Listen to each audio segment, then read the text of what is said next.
CS amplifier with current source load, অর্থাৎ একটা common stage অ্যাম্প্লিফায়ারের যখন লোডটা হলো একটা কারেন্ট সোর্স, তার ট্রান্সফার ফাংশন বের করতে হবে। কারেন্ট সোর্সটা মেইনলি কি, এগুলো সব স্মল সিগন্যাল অ্যানালাইসিসে পড়ানো হবে। একটা পিমস একটা কারেন্ট সোর্সের মতো কাজ করে, অর্থাৎ এইটাকে আমরা জাস্ট এরকম করে দিয়ে এক্সপ্লেন করতে পারি। অর্থাৎ এটা একটা কারেন্ট সোর্সের মতো কাজ করবে, এখানে আর বেশি কিছু জানতে হবে না। এখন এটার কি বের করতে হবে, পোলস বের করতে হবে, এবং কোন পদ্ধতিতে, পোলস বাই ইন্সপেকশন। আচ্ছা, এখন আমার এই ফিগারে শুধুমাত্র একটা লোড দেয়া আছে, কোন লোডটা, সিএল লোড। তার মানে কি আমার এই ফিগারে শুধুমাত্র, সরি, একটা ক্যাপাসিটর দেয়া। তার মানে কি আমার এই ফিগারে শুধুমাত্র একটা ক্যাপাসিটর হবে না, এটা হলো আমার লোড ক্যাপাসিটর। বাট আমরা জানি মসফেটের মধ্যে অনেক প্যারাসাইটিক ক্যাপাসিটর থাকে। তো এখানে কতগুলো প্যারাসাইটিক ক্যাপাসিটর থাকতে পারে এটা একটু দেখি। এটা কি একটা গেট, আমরা, এটা হলো গেট, এইটা ড্রেন, এটা ড্রেন, এটা সোর্স। ফাইন। গেট আর ড্রেনের মধ্যে একটা থাকবে, গেট আর সোর্সের মধ্যে একটা থাকবে, সোর্স আর বডি এর মধ্যে আরেকটা থাকবে। আচ্ছা, নাম লিখি। এটাকে আমরা, এটা হলো আমাদের M1 ট্রানজিস্টর, এটা হলো M2 ট্রানজিস্টর। তো এটা হবে CGD1, যেহেতু হলো গেট আর ড্রেইনের মধ্যে ক্যাপাসিটর। এটা হবে CGS1, যেহেতু গেট আর সোর্সের মধ্যে। এটা হবে CSB। আমরা যদি এখানে আর একটু টানি, এইখানে একটা কি আসবে,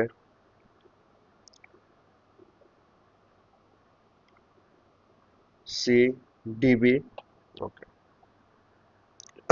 এইটাও গেল আমার প্রথম মসফেটের জন্য।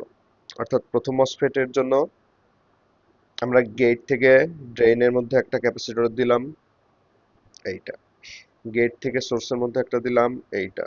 সোর্স থেকে বডি এর মধ্যে দিলাম এইটা, ড্রেন থেকে বডি এর মধ্যে দিলাম এইটা। এখন আমাদের সেকেন্ড মসফেট নিয়ে কাজ করতে হবে। সেকেন্ড মসফেটের ক্ষেত্রে যেটা হবে, সেকেন্ড মসফেটের ক্ষেত্রে একইভাবে, এটা তো গেট,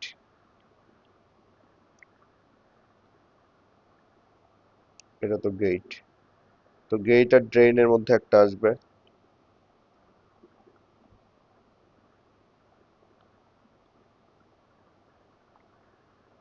এটাকে নাম দিলাম CGD2। ওকে, না, এটার নাম দেই CGD2। গেট আর সোর্সের মধ্যে একটা আসবে, যেটার নাম দিলাম CGS2। ড্রেইন আর বডি এর মধ্যে আরেকটা থাকবে, আচ্ছা, এটা DB1,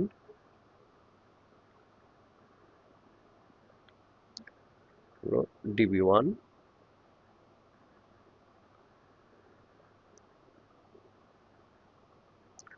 ওকে, এখন আমার কি ড্রেইন আর বডি এর মধ্যে আরেকটা, তো আমি এখানে আরেকটা দিলাম CDB2।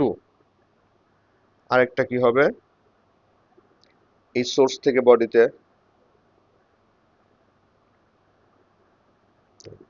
এটা হলো CSB1, এটা হলো CSB2। অর্থাৎ প্রত্যেকটা মসফেট আমার টোটাল চারটা করে ক্যাপাসিটর কন্ট্রিবিউট করতেছে।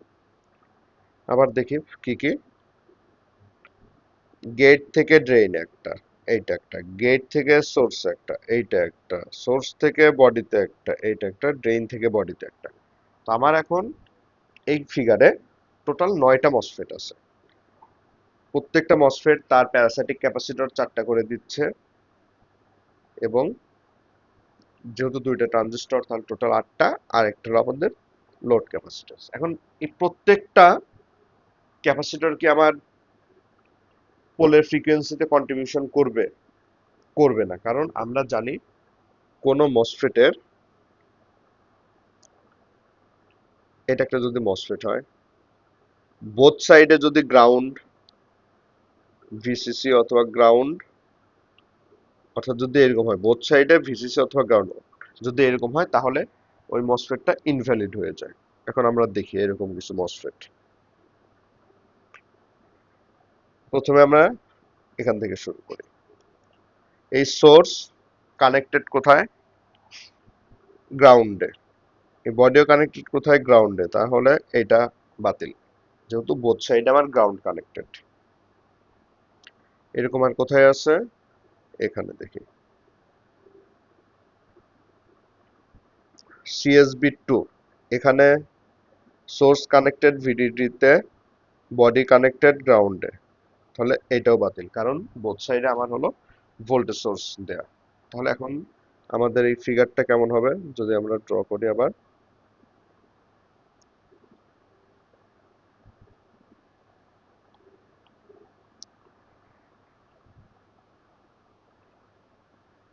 আমাদের এই ফিগারটা এখন হবে,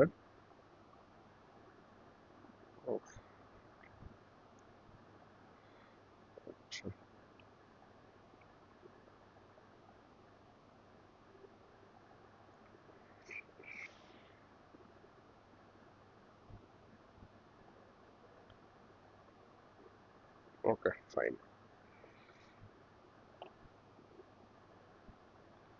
তাহলে এখন বাদ যাবে কোনটা কোনটা? এটা বাদ, এটা বাদ। এখন আমাদের ফ্লোটিং ক্যাপাসিটর আছে। কোনগুলো ফ্লোটিং ক্যাপাসিটর? এইটা একটা ফ্লোটিং ক্যাপাসিটর, এইটা একটা, এইটা, এটা, অর্থাৎ আমার টোটাল চারটা আছে ফ্লোটিং ক্যাপাসিটর। এখন এই ফ্লোটিং ক্যাপাসিটর গুলোকে আমার মিলার্স টেকনিক অনুযায়ী স্প্লিট করতে হবে। তা আমরা এখন স্প্লিট করি। আবার এই জিনিসটাকে কপি করি।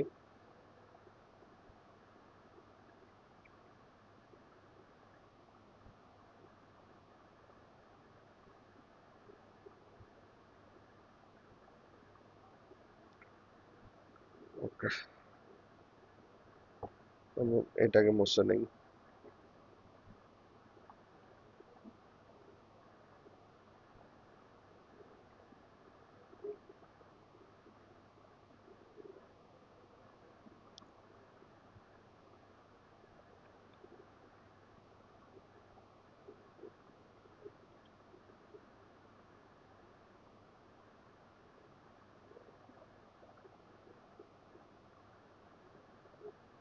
এটা হলো M1।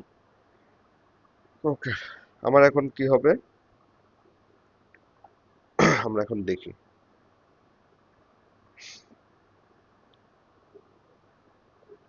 CGD1 যেটা,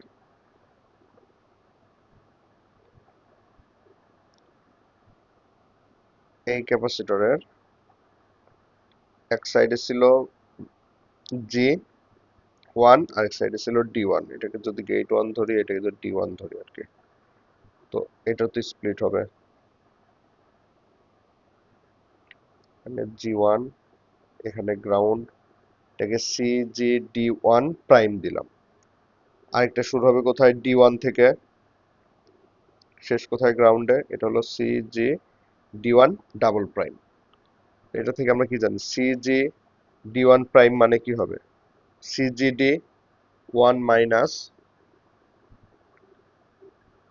VD1 divide by VG1। VD1 divide by VG1 মানেই তো আমার V output by V input. তো CGD1 মাইনাস AV, এটা মানে CGD1 প্লাস GM1,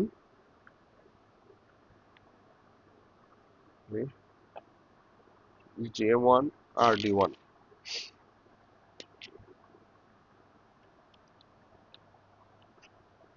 আচ্ছা, এখানে একটু ঝামেলা হয়ে গেছে, ঝামেলাটা মিস্টেক করছি। মিস্টেক হলো আমরা আগে ক্যাপাসিটর গুলো আঁকি, তারপরে আমরা ক্যালকুলেশন করি। ওকে, এখানে একটা কি আসবে? CG1 D1 prime. ওকে, কারণ আমার এখানে যে সিজিডি ছিল। আরেকটা কোথায় যাবে? এখানে। এটা কি হবে? C G one D one double prime. অর্থাৎ সিজিডি যেটা ছিল এটা তো গেট আর ড্রেন দুইটা নোডের সাথে কানেক্টেড। তো দুইটা স্প্লিট হয়ে একটা পোর্শন আসবে গেটের সাথে, যেটাকে নাম বলতেছি C G one D one prime. আরেকটা পোর্শন যাবে ড্রেনের সাথে, যেটাকে বলতেছি C G one D one double prime. এখন হলো আমার কি ছিল, আমরা যদি দেখি সিজিএস ওয়ান, তাহলে একটা আসবে কোথায়? গেটের সাথে, কারণ এটার হলো একটা সাইড কানেক্টেড জি গেটের সাথে, আর একটা সাইড কানেক্টেড হলো সোর্সের সাথে। তো C G one S one prime, একটা যাবে হলো সোর্সের সাথে, যেটা হলো C G one S one double prime. Okay fine. এখন আমার সেকেন্ড ট্রানজিস্টরের ক্ষেত্রে গেট আর ড্রেইনের মধ্যে C G two D two, তাহলে একটা যাবে গেটের সাথে আর একটা যাবে ড্রেইনের সাথে। তো গেটের সাথে যেটা, এটা হলো C G two D two prime. আরেকটা যাবে ড্রেইনের সাথে যেটা যাবে সেটাকে আমরা নাম দিলাম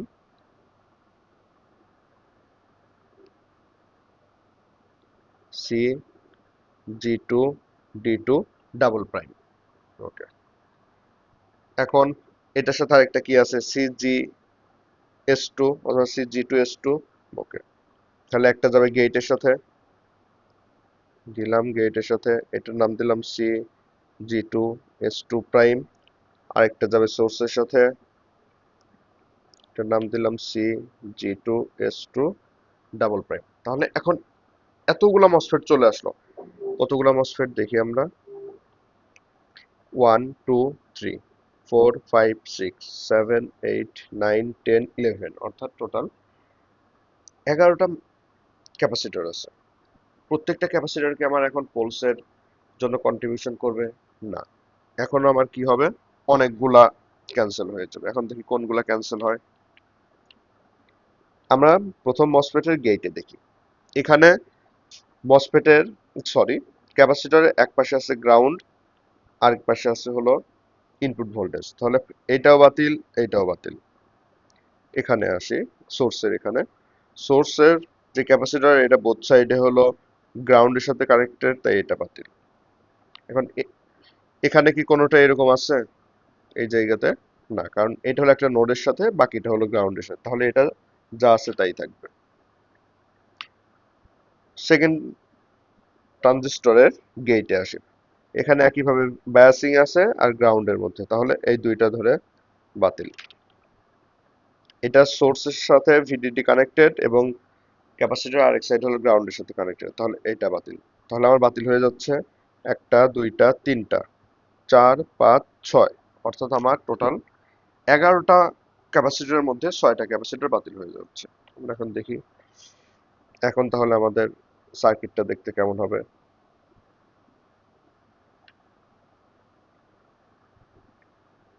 দেখুন বাতিল হয়ে যাবে কোনটা কোনটা। এটা বাতিল, এটা বাতিল, দেন এটা ধরে বাতিল, এটা বাতিল, আর এখানে গেটের এই দুইটা বাতিল। যদি আমাদের কোনো গেটের সাথে রেজিস্ট্যান্স লাগানো থাকতো তাহলে কিন্তু বাতিল হতো না। ফাইন। তো আমার এখন মসফেটটা দেখতে এরকম। আমার টোটাল ক্যাপাসিটেন্স আছে হলো শুধুমাত্র কোথায়? ক্যাপাসিটেন্স গুলো আছে ড্রেনের সাথে। তাহলে আমার এখানে টোটাল যদি বলি আমরা পোলস হবে কয়টা? মাত্র আমরা একটা পোলস পাবো, মানে একটা পোল পাবো। তো দেখি আমাদের এখন ক্যাপাসিটি, যেহেতু আমরা এখানে মিলার্স টেকনিক ইউজ করে স্প্লিট করছি, ওই ক্যাপাসিটেন্সের ভ্যালুগুলো তো বের করা হয়নি। যেমন C G two D two, প্রথমে আমরা C G one D one double prime দেখি। অর্থাৎ আমাদের শুরুতে ছিল কেমন? এটা ছিল সি জি ডি, একটা সাইড ছিল গেট ওয়ানের এখানে, আরেকটা সাইড ছিল ড্রেন ওয়ানের ওখানে। আমরা কাজ করতেছি ড্রেন সাইডে, তাহলে C G G one D one double prime equal to হবে CGD 1 minus VG1 divided by VD1। VG1 মানে হলো আমার ইনপুট, VD1 মানে আউটপুট। তো 1 মাইনাস ইনপুট বাই আউটপুট মানে কত, গেইন, তাহলে 1/1 এভি। কারণ আমরা কি জানি এই ক্ষেত্রে তো গেইন অনেক বেশি হয়। আচ্ছা, CGD1। হ্যাঁ, তো তাহলে আমার CG1D1 ডাবল প্রাইমের ভ্যালু হলো এটা CG1 CGD1। ওকে, ফাইন। এখন আমার আরেকটা বের করতে হবে CG2D2 এরটা। এটার জন্য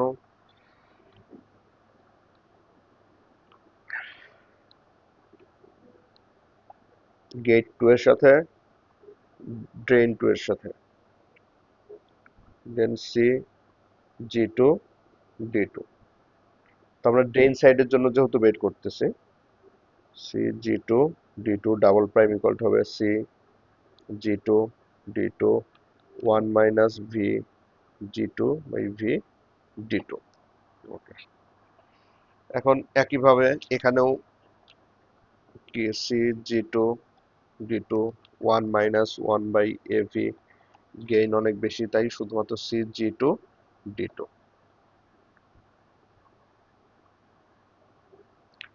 তাহলে আমার টোটাল ক্যাপাসিটর এখন কত হয় যদি আমি ক্যালকুলেশন করি। কিন্তু আমার টোটাল ক্যাপাসিট্যান্স ছিল CL CDB1 plus CDB2 plus CG1D1 এর জন্য থাকবে শুধু CGD1 CG2D2। এটা হলো আমাদের কি টোটাল ক্যাপাসিট্যান্স হলো। এখন আমাদের পোল বের করতে কি দরকার, ইফেক্টিভ ক্যাপাসিট্যান্স যেটা আমরা পেয়ে গেলাম। এখন আমাদের দরকার ইফেক্টিভ রেজিস্ট্যান্স। যেহেতু এখানে দুইটা মসফেট তাই আমরা এখন কিভাবে বের করতে পারি, আমরা স্মল সিগন্যাল মডেল ড্র করব। এটা হলো গেট 1, আর একটা হলো গেট 2। বোথ হলো গ্রাউন্ডের সাথে কানেক্টেড। কারণ আমরা এখানে তো দেখলাম যখন আমরা স্মল সিগন্যাল মডেলে যাই আমাদের ডিসি ভোল্টেজ সোর্স গুলা 0 হয়ে যায়। ওকে, প্রথমে G1 এর জন্য যদি ড্র করি, এটা কত, GM1 VGS1। এটার সাথে একটা কি থাকবে, R01। এখানে আসতেছে G2 দিয়ে, এটা হলো GM2 VGS2 অথবা VG2। আচ্ছা, আমরা এখানে একটু এটা দিই VG1, এটা দিই VG2S2।